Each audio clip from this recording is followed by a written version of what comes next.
Olá, meus queridos amantes do conhecimento e pessoas que se interessam por um estilo de vida mais feliz, um estilo de vida mais saudável.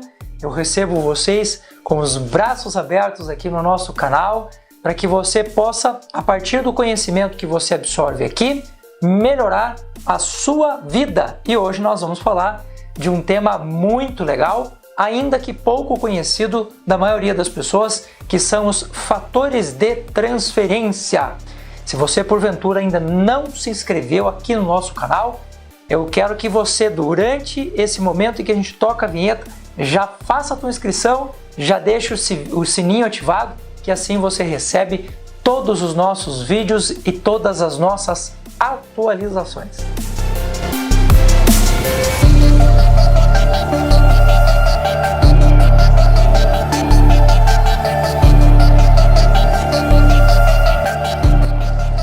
Impossível pensar uma vida saudável sem que o nosso sistema imunológico esteja funcionando perfeitamente. O sistema imune é, na verdade, o ator principal dessa manutenção da nossa saúde como um todo. É óbvio que quando a gente pensa em saúde de maneira mais integral, de maneira mais sistêmica, a gente sempre vai pensar numa vida, num estilo de vida em que vários elementos compõem esta lógica que nos permite viver de maneira saudável, né? Então a pessoa tem que ter um sono bacana, a gente tem que ter uma relação com a natureza, pegar sol, acompanhar os movimentos da lua e assim por diante. Nós temos que comer bem, a nossa alimentação é super importante, atividade física é super necessário, apesar de ter muita gente que não gosta muito de dar uma corridinha, de ir na academia, de fazer força, mas é super importante, tem que fazer. E é claro, cuidar também das nossas emoções. Mas o sistema imune, hoje, ele vai ser uma espécie de uma peça do nosso quebra-cabeça, que a gente vai isolar aqui desse composto geral, para que a gente possa entender qual é o seu papel e de que maneira nós podemos melhorar, nós podemos blindar o nosso sistema imune. Ok?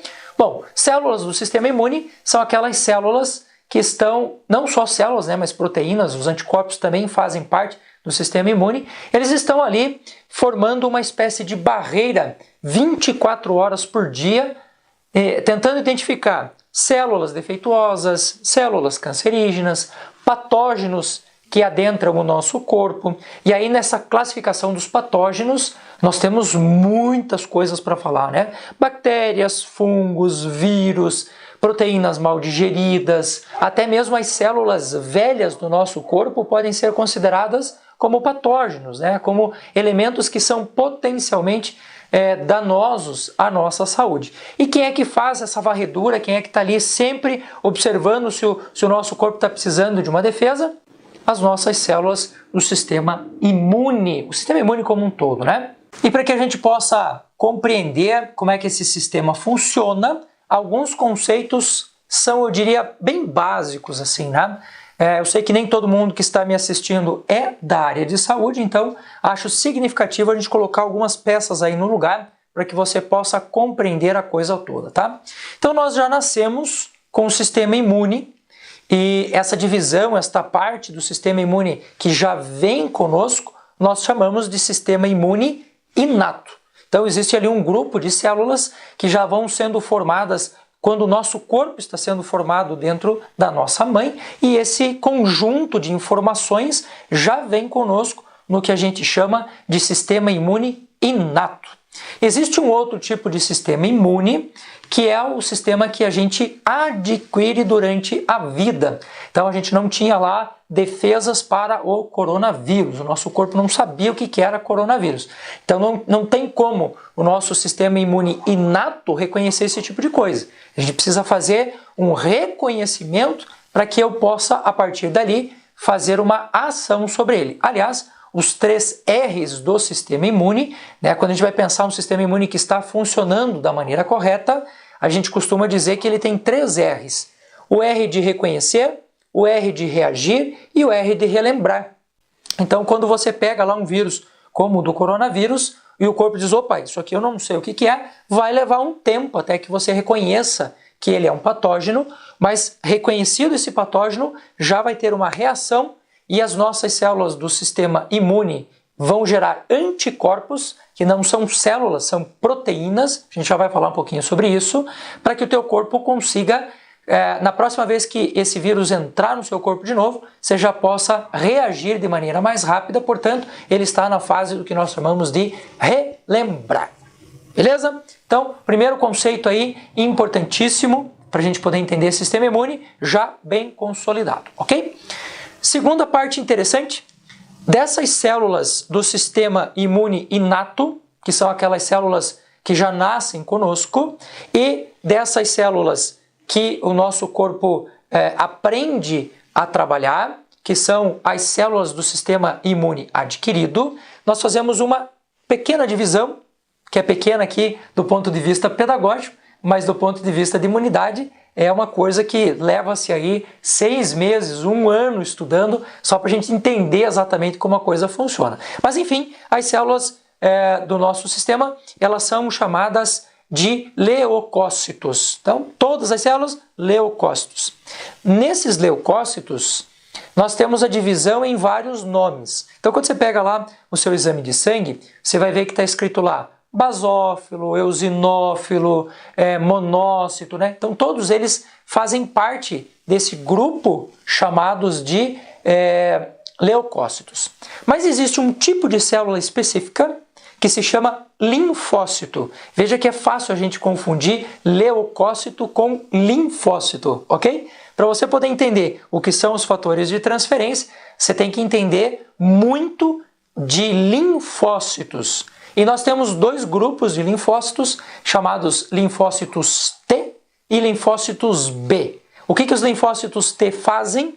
Os linfócitos T, eles são chamados de auxiliadores, principalmente um chamado CD4+, e a função dele é encontrar uma célula que está com algum tipo de problema e ela começa como que sinalizar para o nosso corpo que aquilo lá não é legal. Então, por exemplo, quando um vírus entra numa célula, é este linfócito que vai lá na célula e diz, a gente precisa matar esse bicho aqui porque isso aqui está errado. Quando tem uma célula cancerígena, é esse linfócito que diz, essa célula aqui precisa ser destruída. Então ele é chamado de célula auxiliadora porque ele auxilia o sistema imune a reconhecer que algo não está correto, tá?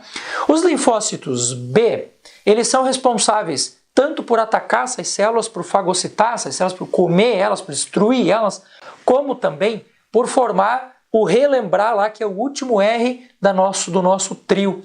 E são eles, os chamados linfócitos B, que vão produzir um tipo de proteína que nós chamamos de anticorpos. Estes anticorpos, eles formam uma inteligência desse sistema de defesa e são eles que, quando você é invadido de novo pelo mesmo patógeno, pelo a mesma bactéria, o mesmo vírus que já foi combatido, são eles que agem de maneira super rápida e de maneira super específica. Ok? Muito bem, chega de conceito complicado, vamos entender o que são os famosos fatores de transferência. Famosos fora do Brasil, existem sistemas de saúde que já têm ele implementado obrigatoriamente, todos os hospitais públicos, e aqui no Brasil nós ainda estamos engatinhando, a gente está começando a entender qual é o papel deles e como eles funcionam. Por isso que eu quero aproveitar o momento para te explicar isso, tá? Pois bem, lá na década de 40, existiu um pesquisador, um cientista, um cara chamado Chase, 1945, que começou a estudar o que acontecia quando você fazia transfusão de alguns tipos de sangue, uma pessoa que estava doente de uma doença X e ela tinha se curado dessa doença, o cara fazia uma transfusão de sangue, transfusão de plasma e tal, e o cara que recebia ficava também com uma carga de imunidade que ele não tinha antes. E isso começou a chamar a atenção até que em 1949, um doutor chamado Dr. Lawrence, ele estava estudando especificamente pessoas com tuberculose e, com base nos estudos do Chase, ele começou a estudar e ele pegou lá o plasma sanguíneo de um cara que tinha tuberculose, fez a extração, colocou no outro, o cara que recebeu aquilo passou a ter a sua imunidade melhorada em relação à tuberculose. E ele pensou, o que será que está sendo transferido desse cara para aquele cara? E aí ele chamou isso de fator de transferência. Você veja que essa pesquisa, ela ficou assim, quieta num canto, incubada, né, por muitos anos, porque você pode imaginar, 1949, você fazer um processo como esse, né, imagine produzir um remédio, produzir uma substância que pudesse fazer bem para o nosso corpo com base no sangue humano. Então é óbvio que isso causou um grande problema na época e esse projeto ficou meio que no canto, né? Com o passar do tempo e com a evolução da ciência, nós passamos a perceber que não só o ser humano é capaz de produzir o fator de transferência. Então, lembra das células auxiliadoras que eu falei para você agora? Dos linfócitos CD4+, são esses caras que produzem células e substâncias que possibilitam que o corpo identifique que algo está errado para que o sistema imune vá lá e detone aquela célula, detone aquele patógeno. Então, são essas células dos linfócitos T, principalmente o CD4, que produzem o que a gente chama de fator de transferência. E aí os caras começaram a estudar um monte de coisas. Começaram a estudar a vaca, o cavalo, o porco, os pássaros e tal. E a gente passou a entender que o fator de transferência é produzido por uma gama enorme de animais. O que facilitou, por exemplo, a questão do comércio. Porque eu não posso vender o sangue humano. Seria uma coisa estranha para nós, né? O comércio de partes humanas. Mas, quando eu pego lá, por exemplo, o colostro do leite da vaca, que é um animal que é maior do que a gente, que enfrenta mais dificuldades do que a gente. A vaca está lá comendo pasto sujo, está lá bebendo água suja, está lá no tempo tomando chuva nas costas e tal. E boa parte desses patógenos todos que a vaca tem contato, ela está formando lá o fator de transferência para ela e para quando o bezerrinho nasce ali no colostro do leite, você tem uma quantidade de células do sistema imune passivo lá da vaca que são transferidos lá para o bezerro. E junto com esse processo são transferidos também fatores de transferência. E o que são fatores de transferência? São cadeias de aminoácidos que foram formadas lá pelo sistema imune da vaca, por exemplo, que quando absorvidos por qualquer outro ser que também use fator de transferência, como é o nosso caso, então quando você toma lá o colostro do leite da vaca, você está sinalizando para as suas células do sistema imune o que ela pode e o que ela não pode atacar. Isso é o que a gente chama de modulação do sistema imune. E só para vocês terem uma ideia, se você toma lá uma cápsula, né, como é o caso dessa daqui, uma única cápsula de fator de transferência, vou mostrar aqui o tamanho dela para vocês, ela tem uma ação, olha, uma cápsula super pequena, super simples de usar, ela tem uma ação sobre mais de 3.000 tipos de patógenos. 3.000! Então, ao invés do seu corpo ter que identificar isso sozinho, quando você toma o fator de transferência, você já está recebendo ali uma espécie de educação do teu sistema imune. Quando a gente fala em educação de uma célula, pode parecer uma coisa meio absurda, mas não é não, tá? Lembrando que o nosso sistema imune, ele reconhece, reage e relembra. Quando ele relembra, significa que ele está aprendendo. Então, o nosso sistema imune está aprendendo o tempo todo. Então, quando você usa o fator de transferência, você está recebendo como se fossem aulas para o teu sistema imune dizer, olha, isso aqui a gente pode, isso aqui a gente não pode atacar. Então, só por isso já é uma baita de uma vantagem, ok? Outro conceito importante que entra aí a diferença de você usar um tipo de fator de transferência e você usar outro tipo, tá? Imagine que você foi invadido por um vírus, né? Como é que o nosso corpo reage? Nós temos uma fase do nosso sistema de defesa que se chama fase de ativação.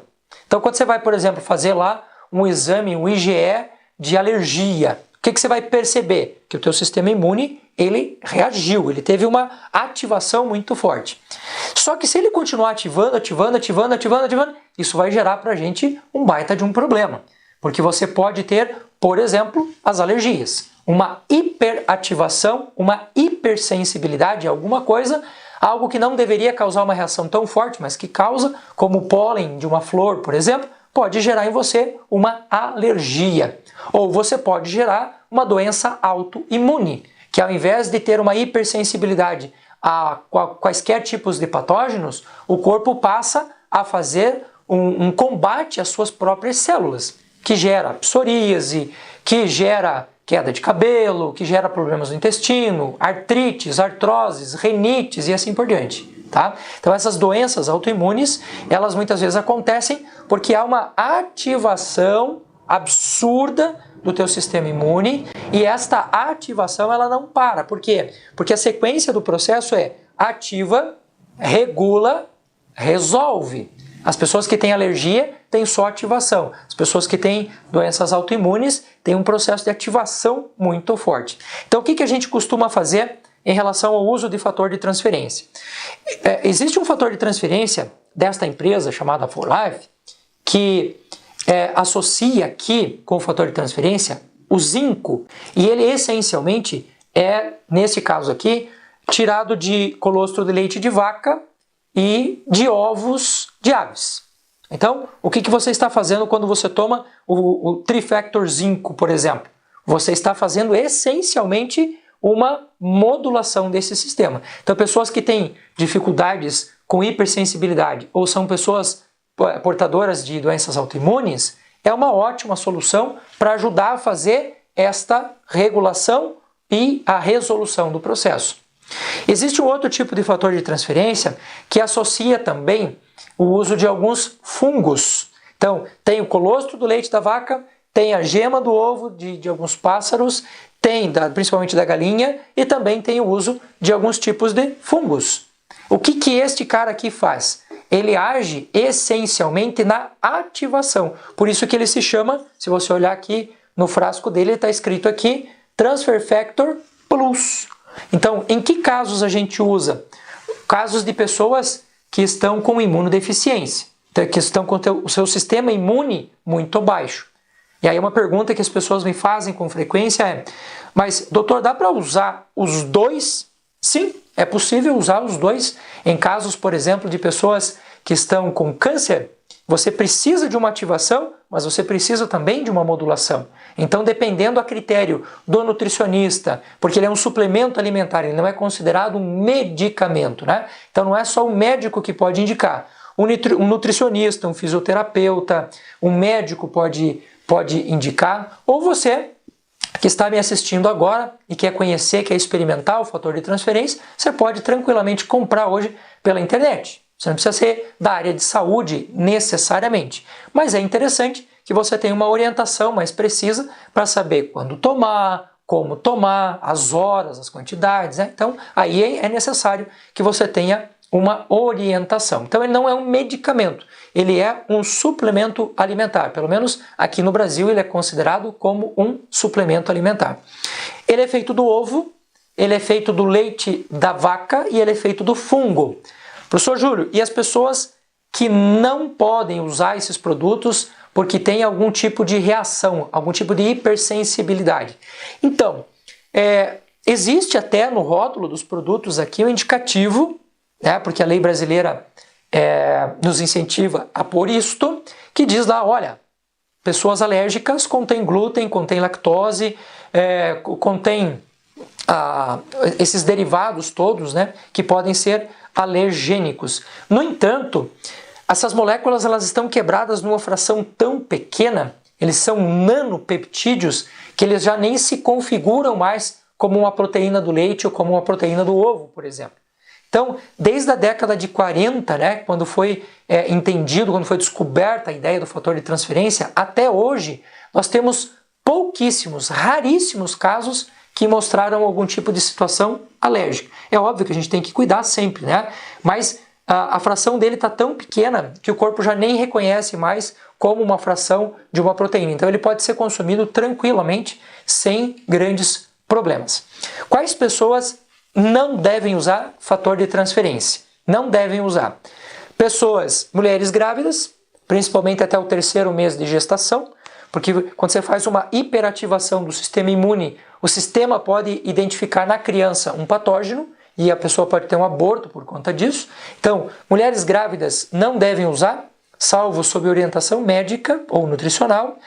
Pessoas que fizeram transplante, que estão, portanto, usando imunossupressores intencionalmente. Então, se você está baixando a sua imunidade intencionalmente, não faz sentido que você ative ela, não é verdade? Pessoas que estão tomando imunossupressores para doenças autoimunes, por exemplo, é interessante usar o zinco, sempre com acompanhamento do médico ou do nutricionista, para não ter problema, mas é também um conjunto de pessoas que tem que tomar um pouco de cuidado, não deve, por exemplo, tomar o Plus, deve tomar o Trifactor Zinco, que vai fazer modulação do sistema. Mas, via de regra, se você está usando o imunossupressor, somente com orientação médica. E crianças podem usar desde pequenininhos. No entanto, como a criança está num processo de formação, de amadurecimento do seu sistema imune, não é tão interessante que você use o fator de transferência, porque ele vai acabar substituindo a função natural daquele sistema imune. No entanto, em momentos em que a criança está com uma gripe, com uma virose, precisa de uma boa ativação ou precisa de uma regulação, tranquilamente pode ser utilizado por quaisquer pessoas que não tenham essas condições que eu citei agora, tá? Então, dá para tomar sempre, professor? Dá para tomar sempre. Eu tomo todos os dias, todos os dias. Eu, minha família, as pessoas que estão mais próximas, a gente toma todos os dias. Por quê? Porque eu quero manter o meu sistema imune sempre reguladinho, sempre pronto, tanto que eu estou há muitos anos sem pegar um único resfriado. E uma das questões que eu atribuo a essa estabilidade na minha saúde é justamente o uso do fator de transferência, tá bom? Então aqui está uma explicação bastante rápida, sintética, mas acredito que você já tenha com base nisso um conhecimento suficiente para poder dizer, puxa, agora eu já tenho mais um aliado a cuidar aí da minha saúde, a manter o meu sistema imune em condições de reação, de reconhecer, reagir e aprender, ou seja, relembrar aquela situação que o teu sistema combateu ali, tá bom? Então, beijo no coração, espero que vocês tenham gostado do vídeo e se você achou interessante, conhecimento parado não leva a nada, conhecimento parado não melhora o mundo, então eu espero que você também mostre isso para outras pessoas, tá bom? Beijo no coração, até a próxima!